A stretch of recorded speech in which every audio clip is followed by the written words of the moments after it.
ஆண்டவர் இரட்சகருமாக இயேசுவின் இனிதான நாமத்தினால் உங்களை வாழ்த்துகிறேன். இந்த நாளிலும் நம்முடைய ஆவிக்குரிய சிந்தனைக்காக இயேசு சிலுவையிலே சொன்ன 4ஆம் வார்த்தை நாம் தியானிக்கலாம். மத்திய எழுதின சுவிசேஷம் 27ஆம் அதிகாரம் 46ஆம் வசனத்தை நான் வாசிக்கிறேன். 9ஆம் மணி நேரத்தில் இயேசு ஏலி ஏலி லாமா சபத்தான் என்று மிகுந்த சத்தமிட்டு கூப்பிட்டார். அதற்கு என் தேவனே ஏன் என்னை கைவிட்டீர் என்று அர்த்தமாம். ஒரு கொஸ்டினோடு அது ஆரம்பிக்குது. ஏன் ஆண்டவரே என்னை கைவிட்டுட்டீங்கன்னு சொல்லி பிதாவை பார்த்து ஆண்டவர் கதறுகிறார். எப்பொழுது இந்த சூழ்நிலை என்றது சற்று நம்ம யோசிப்பது அல்லது தியானிப்பது அவசியமாக இருக்கிறது. முந்தின வசனம் சொல்கிறது, 6ஆம் மணி நேரம் முதல் 9ஆம் மணி நேரம் வரை பூமி எங்கும் அந்தகாரம் உண்டாயிட்டு இயேசு சிலுவையிலே தொங்கிக் கொண்டிருக்கிறார். அதுவரை இயேசுவால் அருகில் இருந்தவர்கள், தூரத்தில் இருந்தவர்கள், பக்கத்தில் அறையப்பட்ட கல்லர்கள், ஏன் பிதாவின் முகம் எல்லாவற்றையும் பார்க்க முடிந்தது. இப்பொழுது எங்கும் அந்தகாரம் சூழ்ந்துவிட்ட ஒரு நிலைமை, இருள். இதையும் தாண்டி இன்னொரு இருள் இருக்கிறது, பாவ இருள் என்று ஒன்று இருக்கிறது. பாவ இருள் எப்படி என்ன பண்ணும் என்பதை வேதத்திலே ஏசாயா தீர்க்கதரிசியின் புஸ்தகம் 59ஆம் அதிகாரம் 2ஆம் வசனம் சொல்கிறது. உங்கள் அக்கிரமங்களே உங்களுக்கும் தேவனுக்கும் இடையே பிரிவினை உண்டாக்குகிறது. உங்கள் பாவங்களே தேவன் உங்களுடைய ஜெபத்தையும் உங்களுடைய வார்த்தையை கேட்கக்கூடாதபடிக்கு அதோடு மட்டுமல்ல அவருடைய முகத்தையும் மறைத்து விடுகிறது சொல்லப்பட்டிருக்கிறது. 2 காரியங்கள், அக்கிரமங்கள் ஆண்டவருக்கு நமக்கும் பிரிவினை உண்டாக்குறது, பாவம் ஆண்டோடைய முகத்தையே மறைத்து விடுகிறது, நாம் ஆண்டோடைய முகத்தை பார்க்க முடியாமல் செய்து விடுகிறது. இயேசுவை குறித்து சொல்லப்போனால் யோவான் இயேசுவை அறிமுகப்படுத்தும் பொழுதே இதோ உலகத்தின் பாவத்தை சுமந்து தீர்க்கிற தேவாட்டுக்குட்டி என்றுதான் யோவான் சுவிசேஷத்திலே சொல்லப்பட்டிருக்கிறது. பழைய ஏற்பாட்டு காலத்திலே ஆட்டுக்குட்டியின் மேல் பாவம் சுமத்தப்படும், அது சுமந்து செல்லும். ஆனால் புதிய ஏற்பாட்டு காலத்திலே சுமந்து தீர்க்கிற ஆட்டுக்குட்டியா இயேசு இருந்தார். உலகத்தின் மனுக்குலத்தில் அத்தனை பாவங்களும் இயேசுவின் மேல் வைக்கப்பட்டது. யோசித்து பாருங்கள், இயேசு மேல் பாவம் சுமத்தப்பட்டு விட்டது. பிதாவானவருடைய முகம் மறைக்கப்பட்டு விடும். வேதம் சொல்லுகிறது, பிதாவின் முகத்தை மறைக்கிறதே பாவம்தான்.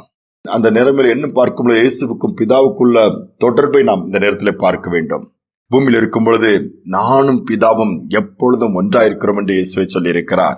என்னை கண்டவன் பிதாவை காண்கிறான் சொல்லுகிறார். அந்த தொடர்பில் எந்த இடைவெளி வராதபடி அதற்குத்தான் இயேசு முக்கியத்துவம் கொடுத்தார்.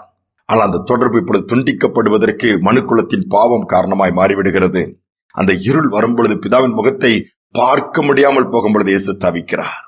ஒரு பக்கம் பூமி எங்கும் அந்தகாரம், மறுபக்கம் பிதாவின் முகம் பார்க்க முடியவில்லை. என்ன செய்ய முடியும்? அவர் மனிதனாக மாம்சமும் இரத்தமும் உடையவராகத்தானே தொங்குகிறார். அந்த தவிப்பிலே வேதனைகளை சொல்லுகிறார், என் தேவனே ஏன் என்னை கைவிட்டீர்? கனேகர் இந்த வார்த்தையை வைத்து பேசுகிறார்கள். ஆண்டவரே இப்படி கூப்பிட்டார்னா நாங்கள போய் யாரை போய் கூப்பிடுறது? அவராலே அவரை காப்பாற்ற முடியவில்லை, அவரே இப்படி கூப்பிடுகிறார், கைவிடப்பட்ட நிலைமைக்கு போயிட்டார்னு சொல்லுவார்கள். இல்லை, பிதாவாகிய தேவன் கைவிட்டு விட்டாரா? இல்லையே. இந்த சூழ்நிலை பார்க்கும் பொழுது ஒன்றை நாம் அறிந்து கொள்ள வேண்டும். கைவிடப்பட்ட நிலைமை அல்லது பிதாவின் முகம் மறைக்கப்படும் பொழுது இருக்கிற வேதனை, அந்த அந்தகாரம், அந்த தவிப்பு என்ன என்பதை இயேசுவும் அறிந்திருந்தார். ஒரு மனிதன் கைவிடப்படும் பொழுது, ஒரு மருத்துவரால் மனிதன் கைவிடப்படும் பொழுது, அல்லது குடும்பத்தினால் கைவிடப்படும் பொழுது, அனாதையாகும் பொழுது அந்த வேதனை இயேசுவுக்கு தெரியும். அந்த நேரத்தில் கூப்பிடுகிறார். அதோடு முடிந்து விடவில்லை. பிதாவாகி தேவனும் மீண்டுமாய் உலகத்தின் பாவத்தை சுமந்து தீர்க்கிற தேவ ஆட்டுக்குட்டியானவர் சுமந்து தீர்த்த பொழுது அவருடைய முகத்தின் பிரகாசத்தை பார்க்கும்படியான பாக்கியத்தை கொடுக்கிறார். அடுத்து வருகிற வார்த்தைகளிலே இயேசு பிதாவோடு மீண்டுமாய் தொடர்பில் வந்து விடுகிறார். நம்முடைய வாழ்க்கையிலும் கூட அநேக நேரம் சோர்ந்து போகலாம். கூப்பிட்டதற்கு பதில் வரவில்லை, ஜெபம் கேட்கப்படவில்லை, கவலைப்பட வேண்டாம். தொடர்பை நாம் சரி பண்ணுவோம். எங்க ஆண்டவருக்கு நமக்கு உள்ள தொடர்பில் விரிசல் வந்திருக்கிறது, பிரிவினை வந்திருக்கிறது, எந்த காரியம் தடுக்கிறது, எங்கு தூரமாய் போயிருக்கிறோம்? இயேசுவே சொல்லியிருக்கிறார், நான் திராட்சை செடி, நீங்கள் என் கொடிகள். திராட்சை செடியோடு கொடி இணைந்திருந்தால் தான் கனி கொடுக்கும், இணையாவிட்டால் வாடி வதங்கி போய்விடும். வாழ்க்கையில் ஏன் தோல்விகள், நஷ்டங்கள், பாரங்கள், போராட்டங்கள், தொடர்பு சரியா இருந்துச்சுன்னா, போராட்டம் இருந்தால் அதை தாங்கக்கூடிய பலனை கர்த்தர் கொடுப்பாரு. தொடர்ந்து ஓட வைப்பார். விமானம் ஒன்று பறந்து கொண்டிருக்கிறது. திடீரென்று சொல்ல பைலட் பதறுகிறார். ஏன்? கட்டுப்பாட்டு அறையில் உள்ள தொடர்பு துண்டிக்கப்பட்டு விட்டது. அவர்கள் தான் சொல்லிக்கொண்டே இருப்பார்கள், இப்போ குறிப்பிட்ட தூரத்திலே, குறிப்பிட்ட உயரத்திலே விமானம் பறந்து கொண்டிருக்கிறது, அந்த பட்டணத்தில் சீதோஷ நிலைமை எப்படி இருக்கிறது, எல்லாவற்றையும் அப்டேட் பண்ணிக்கொண்டே இருப்பார்கள். திடீரென்று தொடர்பு துண்டிக்கப்படும் போது பைலட்டுக்கு எங்கு போகிறோம், என்ன நடக்க போகிறது ஒன்றுமே தெரியாமல் எல்லாம் இருளாய் மாறிவிடும். கீழே கண்ட்ரோல் ரூம்லயும் அதே பிரச்சனை தான். அந்த விமானம் எங்க இருக்குன்னே தெரியலையே, தொடர்பு போயிடுச்சுதே. அது மீண்டும் திடீர்னு அந்த தொடர்பு கிடைக்கிறது, சூழலை அப்படியே மாறிவிடுகிறது. இதே வண்ணமாகத்தான் பிதாவோடு தொடர்பை இழக்கும் பொழுது, பிதாவின் முகம் மறைக்கப்படும் பொழுது இயேசு தவிக்கிறார். இந்த வார்த்தை சொல்லுகிறார், மனுக்குலத்தை மீட்க வந்தார், அழிக்க வரவில்லை.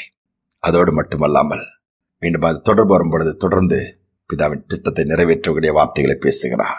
தாழ்த்தி நம்ம ஆண்டோட கையில கொடுத்து ஜெபிப்போமா. அன்பின் தகப்பனே, இந்த நல்ல நாளுக்காக நேரத்திற்காக நன்றி செலுத்துகிறோம். அநேக நேரம் மோடு உள்ள தொடர்புகளை நாங்கள் இழந்துருந்தோம்ப்பா. அநேக நேரம் மோடு இணைந்திருக்க தவறி விடுகிறோம். பிரச்சனைன்னு வரும்போது நாங்கள் தேடி வரோம். அப்படி அல்ல, பூமியில் இருக்கும் பொழுது பிதாவின் முகத்தை நீங்க முகத்தின் பிரகாசத்திலே இருந்தீங்கப்பா. அந்த தொடர்பிலே இருந்தீங்க. பிதாவும் நீங்க பிரிந்தே இருக்கவில்லை. ஆனால் சிலுவையில் அந்த பட்ட சூழ்நிலை வரும் பொழுதும் அதை நீங்கள் ஏற்றுக்கொள்ளவில்லை. பிதாவின் முகத்தை பார்க்காமல் எப்படி இருக்க முடியும்? அந்த தொடர்பு இல்லாமல் எப்படி வாழ முடியும்? கதறி நீர். பிதாவான நம்மை கைவிடவில்லை அப்பா. அதே போல நீரும் கைவிடாமல் ஒவ்வொருவரையும் காப்பாற்றுகிற, உயிர்ப்பிக்கிற, நடத்துகிற தேவனா இருப்பதற்காக ஸ்தோத்திரம். அந்தகாரம் மாறினது, அதே போல அந்தகார இருளில் இருக்கிற பிள்ளைகள் வெளிச்சத்தை காண உதவி செய்யுங்க. தாழ்த்தி ஒப்புக் கொடுக்கிறேன். துதிகரமை ஏற்றுக்கொள்ளும் இயேசு நாமத்தில் பிதாவே, ஆமேன், ஆமேன். ஆண்டவர் நம்மை கைவிடவே மாட்டார். கைவிடப்பட்டதின் நிலைமை என்ன வேதனை என்பது ஆண்டவருக்கு நன்றாகவே தெரியும். ஒருவேளை கைவிடப்பட்ட நிலைமை நீங்க இருக்கலாம். அந்த வேதனை அறிந்த கர்த்தர் இருக்கிறாரு. அவரை நோக்கி கூப்பிடுங்கள், சூழ்நிலை மாறும். சிந்தனையோட இந்த நாளை தொடரும். மீண்டும் நாளை தினம் சந்திப்போம்.